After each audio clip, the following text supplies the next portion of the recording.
Today's topic is the formatted string literals, that is an F string.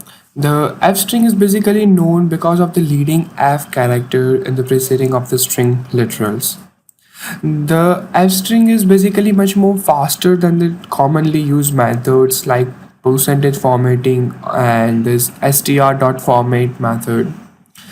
So to create an F string, we need to just add a prefix with the letter F in front of the string. And after that, the string itself is going to get formatted in the similar way like then str.format does is. The F string is basically much more simpler, and the string interpolation is quite simpler compared to the other two methods.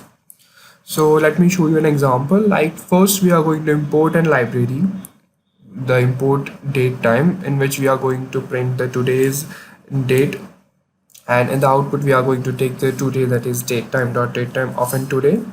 And in the output, as you can see, the F over here, it says that it's an F string, and in which we are going to print the today's month, date and an year, and we have an output that is October 21st 2019.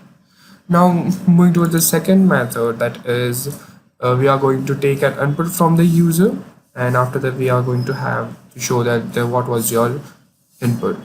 So I've taken an input which is 15 and stored it into the number which is a number, and after that I have taken an output in which we have taken an F string over here.